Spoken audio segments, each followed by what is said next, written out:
நம்ம சிதம்பரம் கீழ வீதியில் இருக்கிற வீரசக்தி ஆஞ்சநேயர் கோவிலுக்கு போகாமல் நான் எங்கேயுமே வரமாட்டேன். அதாவது எங்கள் ஊர்லேருந்து நான் வந்தேன்னா எந்த வழியில் வந்தாலும் சரி, டெய்லி காலையில் வந்து அவர்கிட்ட ஒரு அட்டண்டன்ஸை போட்டு அன்றைக்கி வேலையை தொடங்கினா தான் எனக்கு சக்ஸஸ்.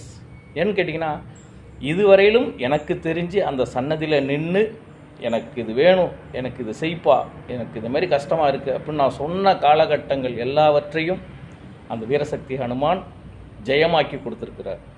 ரெண்டாவது, ஹனுமான் வழிபாடுங்கிறது மிகப்பெரிய மன தைரியத்தையும் பலத்தையும் கொடுக்கும்.